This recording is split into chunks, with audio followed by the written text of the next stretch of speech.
Hey, White Sox fans. It's Brett Ballantini, lucky enough to host Side Sox Mothership Podcast, number 92, believe it or not. Hey, there's been some stuff happening. Last time we talked, everybody was just happy after being really angry. Everybody got really happy because baseball is back. I don't know. This podcast might be, it could be a little grumpier because, baseball's back, but not sure a whole lot is happening. We're pretty much going to devote this podcast, as we're getting nearer to actual spring training games, we're going to devote this one to sort of what has happened, I guess, between lockout and how the White Sox roster has been affected, the big impacts that have impacted the White Sox roster. We got a few names to get to sitting around the table today for this podcast. So I'm going to do a little roundtable once again so we can associate voices with names. So here is your super quick leadoff question without getting too much into the weeds, because we'll be discussing all the acquisitions or lack thereof in this podcast. So give me a quick grade. If the offseason ends right now, White Sox go to battle with the team they have, what is the Rick Hahn grade for this offseason? And I am going to take in the top left corner, 2 block, leading off here. It's Sudden Sam Reeves. Sam, welcome, and give me that grade. Hey, Brett. So that grade's going to be about what my grade said at my high school senior year, about D+ area there. And yet somehow, Sam, you clawed forward to make the Side Sox podcast, despite the D+. It's pretty sweet. Next up, we are going to go down. Well, I don't really know where he is on the grid, so I'm going to just kick it over to Tommy Barbee. Mr. Tommy, please, a grade for Rick Hahn at this moment if everything freezes. Yeah, I'm about where Sam's at. I would say a D+. I hope this isn't it, but I think it might be. All right, it's consistent so far. We are going to now kick it out to the disembodied voice of Trooper Galactus. Trooper, please, you can be critical. You can have some bite.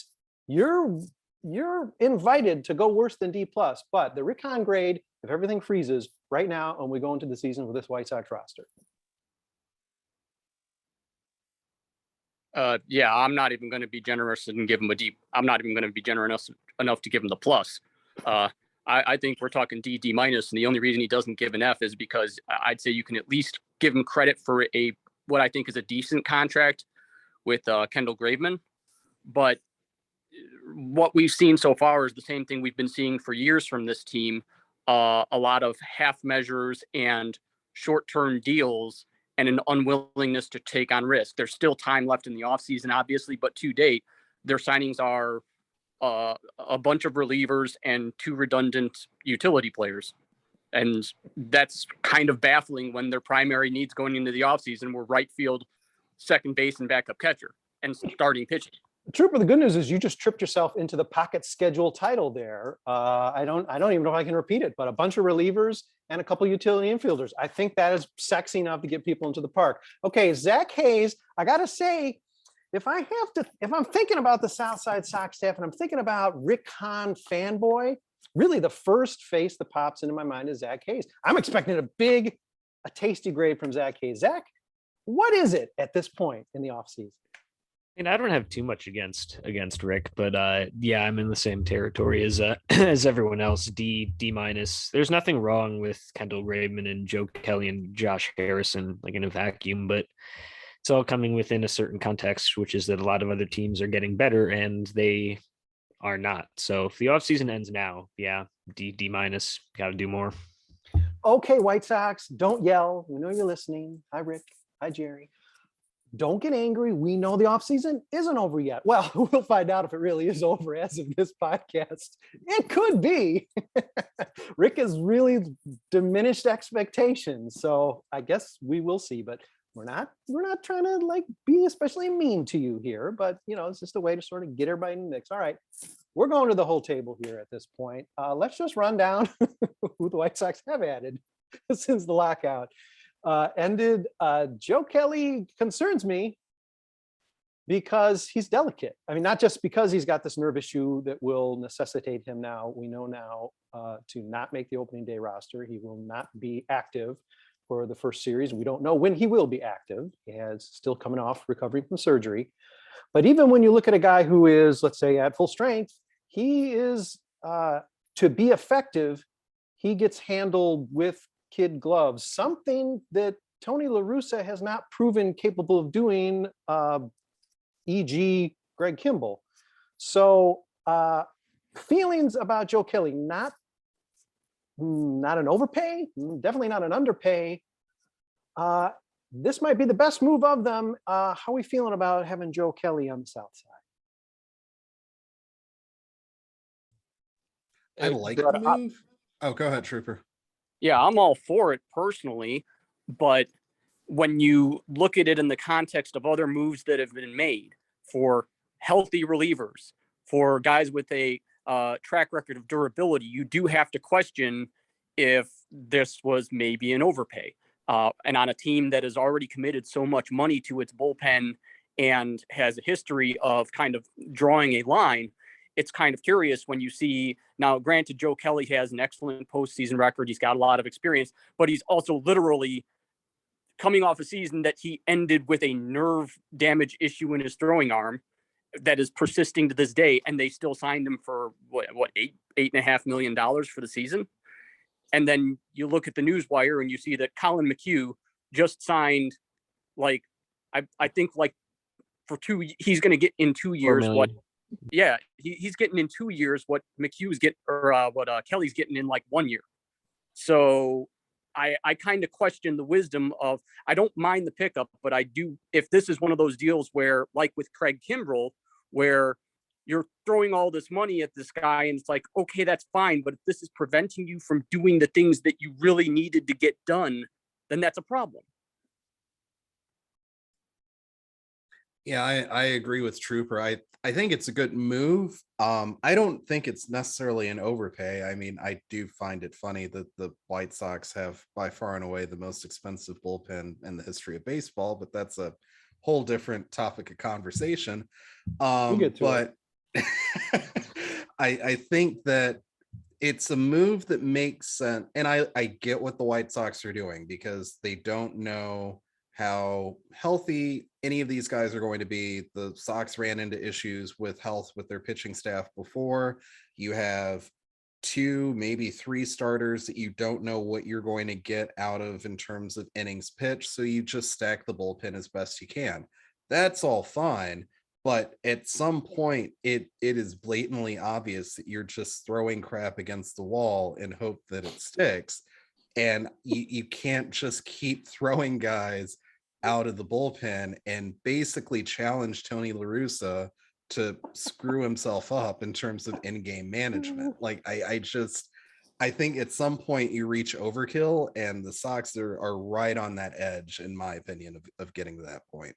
I'm sorry, Trooper. Tommy has superseded for the pocket schedule, I believe, throwing crap against the wall and hoping it sticks. I think that is now my pocket schedule headliner for the 2022 season. Let's see if we can come up with an even better one.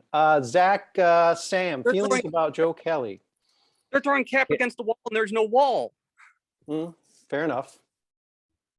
It's a weird allocation of resources.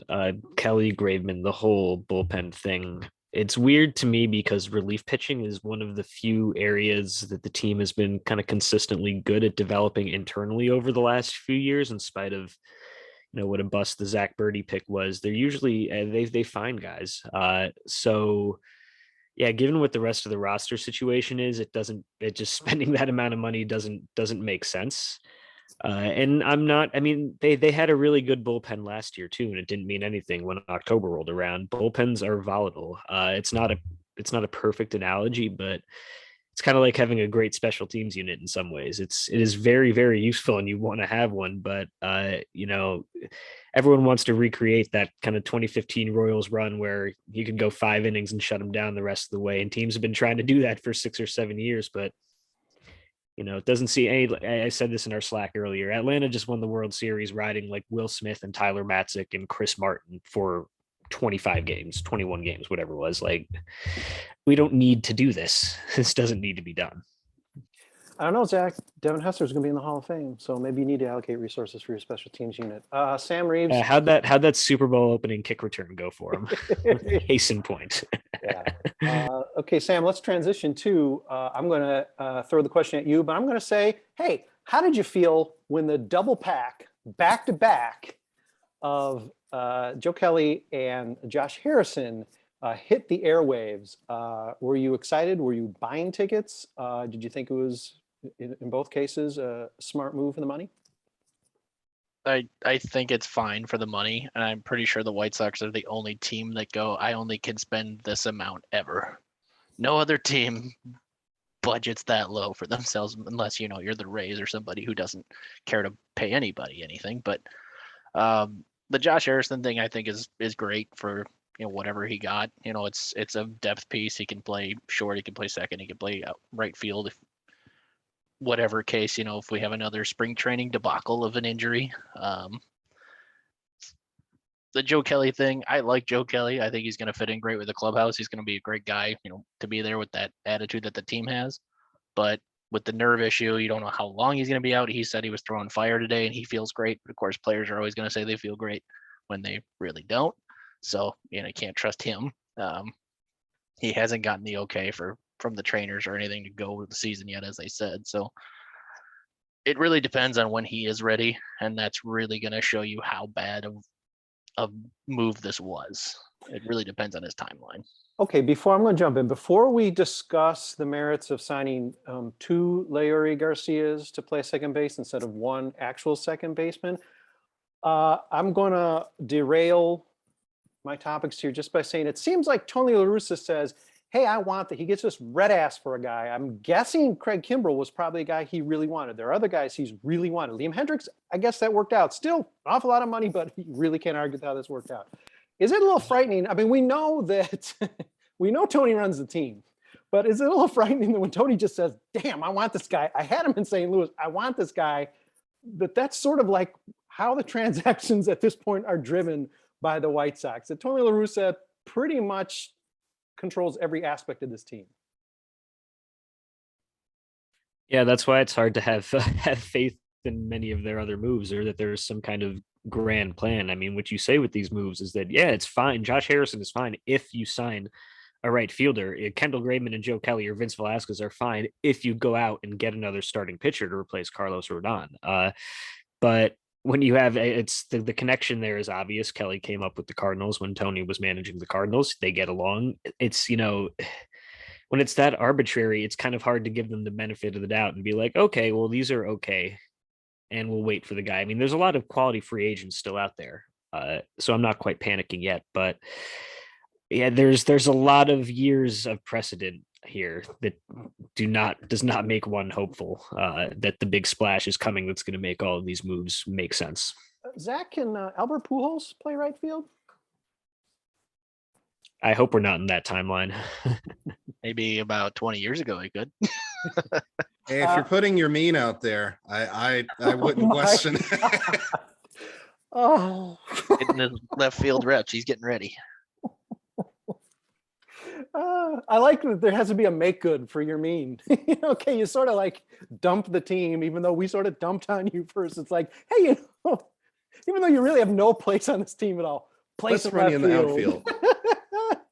Okay, Harrison reaction, La Russa in control reaction from any of the rest? I mean, maybe it's devil's advocate, but is it the worst thing that Tony La Russa is pulling all the strings, given, like, your mean's a perfect example. We've seen what happens when Tony can't control players or the locker room the way that he wants to. So, I mean, if you're Rick Hahn, is it just kind of like, all right, here you go, old man. I have to deal with your nonsense anyway. Let's make the best of it and just kind of hope that it works out. Yeah, except if Tony has this kind of sway and he says, I want player A and player B, and Rick Hahn says, okay, and goes out and get them, then why the hell isn't Tony saying, I want Michael Conforto, or I want Nick Castellanos, or I want Carlos Correa, or something like that? that would actually make like a demonstrable improvement, that instead of this, this same old, well, here, I want this player who's exactly like the guys that you've been signing for the past 4-5 years that have not been getting you over the top. Yeah. And I hope that next time he demands a guy that I'm just asking for one step. And that is, okay, how are we going to, okay, great. I'll go get him. I'll go get Craig Kimbrell. How are you planning on using him, Tony? Speaks to Zach's heart here. If they can just do that like one step, it's really just one step. Just tap the brakes just to say, are you planning on starting him? Are you going to run him out 5 days in a row? Are you going to talk to him at all? Are you just going to give him a reputation of being a bad guy in the clubhouse? Whoa, we heard that one today. That was a new one. I'd like at least that to happen. If they could just do that, then I might feel more confidence. And maybe that some of you have, that Tony running the show might not be so bad. Oh my God, the Chicago White Sox are reduced to this, but we've known it for a few years now.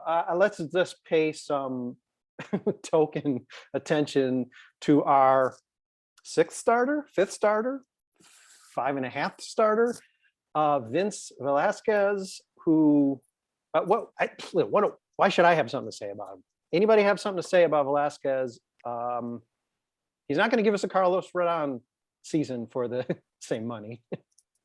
It's Felipe Paulino all over again. Oh, White Sox. No, really. Like, is there another team in this league that was going to guarantee Vince Velasquez a 26-man roster spot, or at least any team that's actually serious about competing, that would give Vincent Velasquez a 26-man roster spot? And you know what? When I see people talk, when I see the trade rumors on Twitter or whatever saying, hey, the White Sox are looking at Sean Manaea and they're looking at trading for Frankie Montas, the first thing I'm wondering is, if they're actually serious about doing that, why the hell would they have ever signed Vince Velasquez? The weirdest thing was with the Velasquez, it was first initially reported as a minor league deal, and then when the White Sox confirmed it, it says to a major league contract, and then that everybody was like, what? Why would you do that? It would have made sense in a minor league deal, because then you can have him down there, you get him ready, if he needs to come up. To guarantee him a 26-man spot is, that's not great. Yeah, if this had been like an Irvin Santana kind of signing, then it would have made sense, because Santana didn't get guaranteed money and a guaranteed spot, and he didn't pan out, but it didn't hurt anything that he didn't pan out per se. But this is like, wait, this is plan A? That's a problem. That, again, we're running into what's the train of logic here? Because if this was your plan A, that's a really, really bad plan A. The optimistic side says that like 10 years ago, in a more optimistic world, we would have been like, hey, Coop will fix him. This is the perfect reclamation project. This is what he does. Maybe, this could be one of those scenarios where they really do identify something, like, one of the coaches, Katz, or somebody in the system identifies something that they really feel strongly about. But for all the reasons we just talked about, it's kind of hard to have faith that there was some really specific, valid reason. They just had to give him $3 million in a major league roster spot. So, the stuff is there. Maybe he'll surprise us. I don't know, but it's the kind of lottery ticket that it's putting faith, or putting a lot of emphasis on those lottery tickets is what caused a talented White Sox team from about 2006 on, almost year in and year out, to always fall short. They would never quite fill out the roster and make sure you weren't just giving those fringe roster spots to guys who had a 10% chance of being stars and a 90% chance of washing out. That's not how you build complete successful teams. So hope they do something to make all of that moot. I don't know. Yeah, I don't know who had the quote. I don't remember if it was Tony or Rick, but one of them said Ethan can't wait to get his hands on Velasquez. And I was like, well, what can you do? They have nowhere to go but up. Right. And let's speak to that, Sam. Let's not print the t-shirts up yet. Obviously, the Carlos Rodon is that's the lead in your audition tape if you're Ethan Katz. Ronaldo Lopez, no. Nick Turley, no. Dylan Cease, okay, it's not Rodon. Maybe at least a passing grade there. If not, promising. This is by no means not that Coop was that guy either, per se. But it's not as if Katz, hit it out of the park with everybody. either. So this idea that's like, we can't wait to get his hands on him. Well, he's got no choice. He's going to have an awful lot of time with him. He's on the goddamn roster. So yeah, let's, fingers crossed. Fifth starter. But even the Coop will fix him mantra, like eventually that magic ran out too. Like you can't just bring in any scrub off the street and just be like, all right, as soon as our pitching coach gets his hands on him, oh boy, well, look out. I mean, this is a guy that outside of being a high draft pick has shown nothing to be even remotely fringe starter worthy. Like, I mean, you got an older version of Ronaldo Lopez when you already have Ronaldo Lopez on your roster. This is the time where you normally get established starters, not just guys that you hope will work out. And if they don't, well, here's our $50 million bullpen that's going to save the day. Do we know if Velasquez had LASIK? Maybe that's the ticket. Tommy, please dig deep into the Manny Banuelos splits. Okay, step back. Coop was still fixing them. He was still fixing them. Hey, you know what? SB Nation's got to make a little bit of cash off of our backs. We're going to take a quick break. Let them do that. Listen to the commercial. Maybe buy their thing. I don't know what it is. I don't listen to them. But if you do, consider buying. We'll be back in about a minute. Hey, White Sox fans, that minute's up. Oh, my goodness. Thanks for coming back. We've got a second half for you. Promises to be as lively, if not more so, than the first half, where we sort of went through the rote signings. 3 so far. Yes, 3. None of them terribly overwhelming. I think I'm the most skeptical. I don't know. Me and Trooper, we might be neck and neck for skepticism on the pickups so far. Okay, what is he? He's a crow. He's a hawk. Whatever. The elephant in the room. We had a lively discussion today within the staff about Craig Kimbrell. We were told by our insider that he is definitely gone by opening day.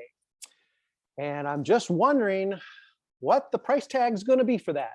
Because I'm guessing when 29 other teams know you're absolutely over a barrel, I don't think anybody's coming to your rescue, even with injuries that could pop up. Hey, a legit closer could go down. It's like, hey, who am I going to call? Craig Kimbrell, a guy who's had, a good half season of the past couple of years. Apparently, Craig Kimbrell's on his way out, in spite of the White Sox sort of soft shoeing that.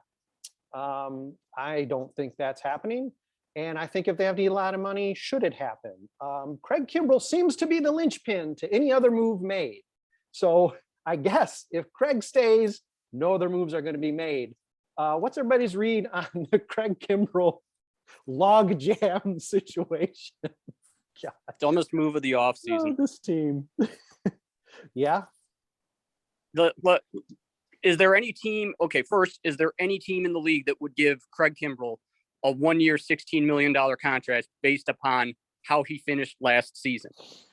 Much less are they going to give Kimbrell $16 million and the White Sox a prospect or a player of some note or anything else of value a steak dinner for Craig Kimbrell. Yeah, no, Trooper, just to take a dump. I mean, forget what you even get. I mean, people are saying for prospects. Yeah, what prospect? Give me somebody's son, whatever. Yeah, just a straight dump. I don't think you can pull it off for nothing. And who is going to be making these trades? Like I wrote that article where I posited what I thought were at least remotely possible trades.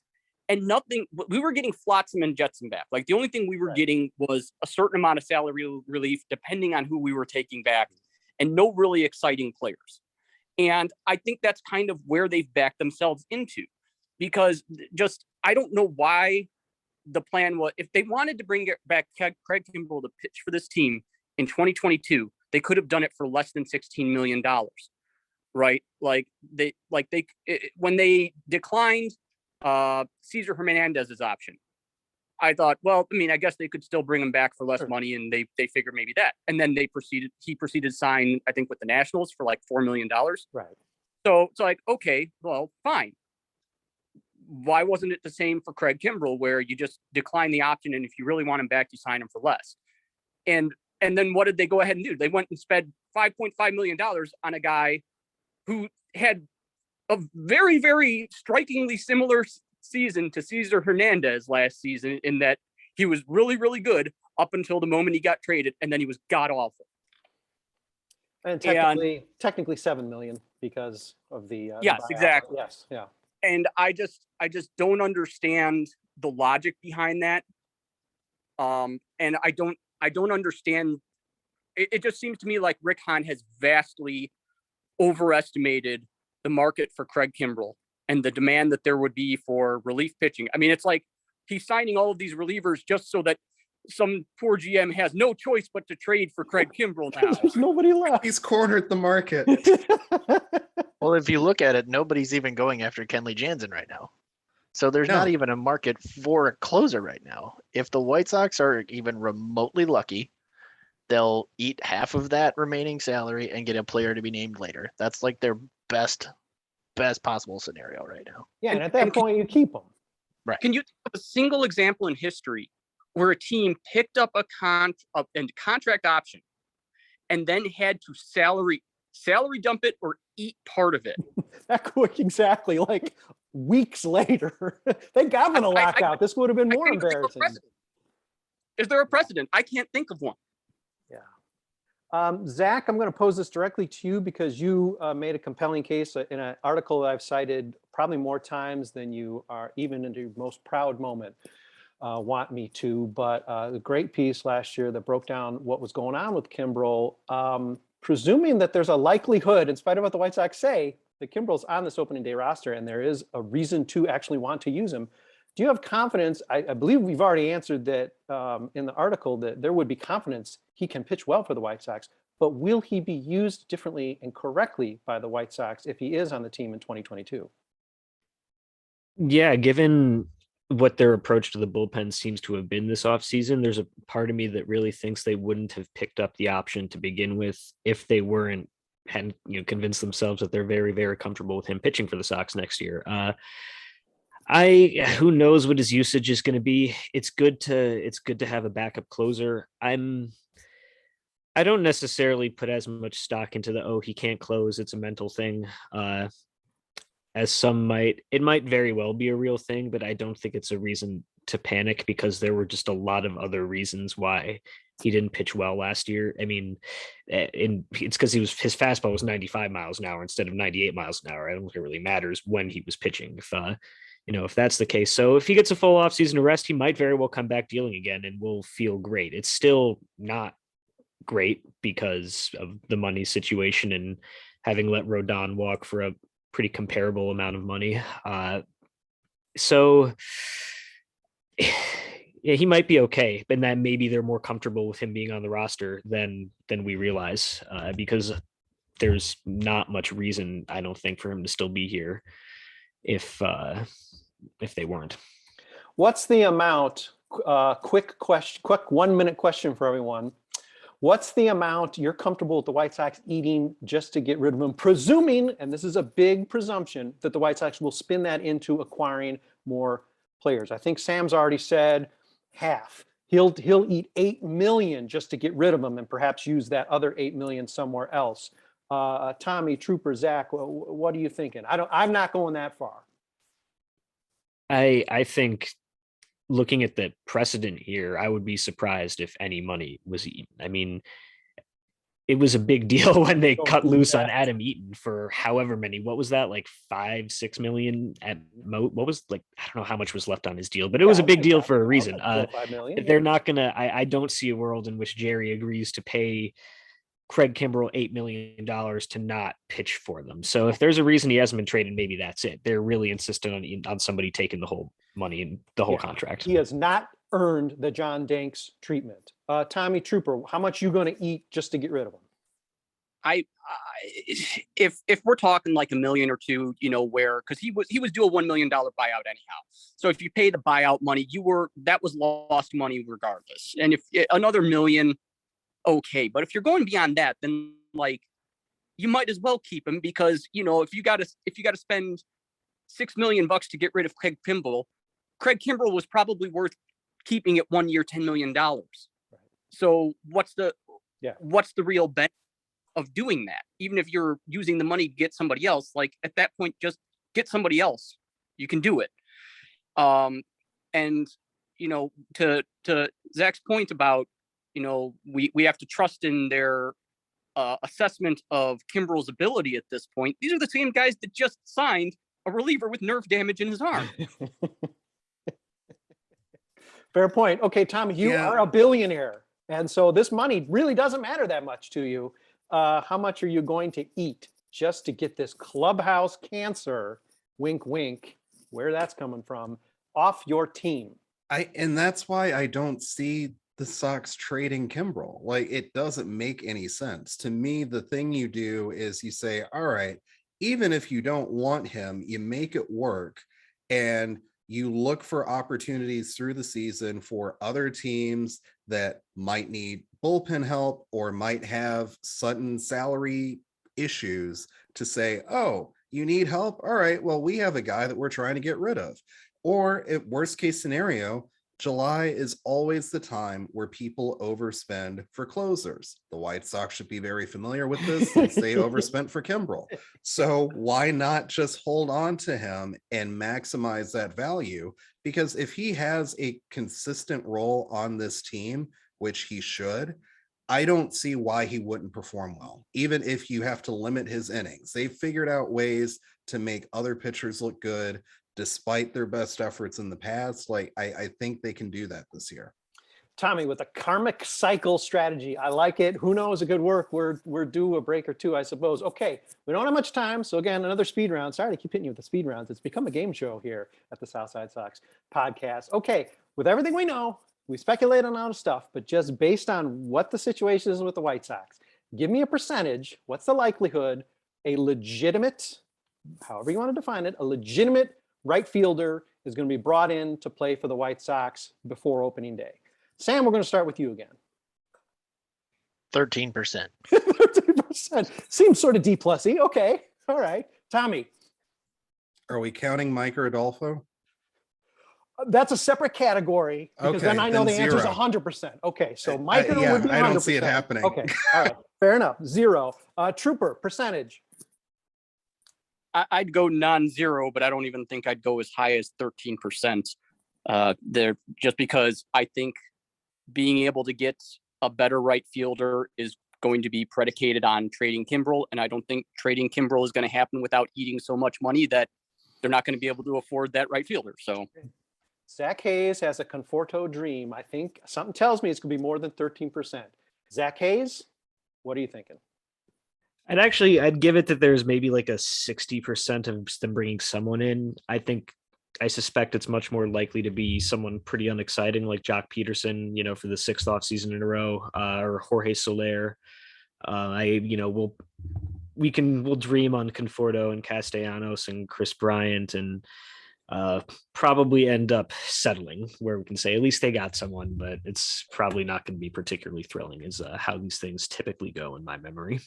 A reminder to our rabid fan base, Adam Eaton is still available. And before you laugh, and before you yell, and before you cuss, well, it happened last year. Tell me it can't possibly happen. It's way more likely than many of these other names that we've thrown around. And I hate myself. I need to take a shower now.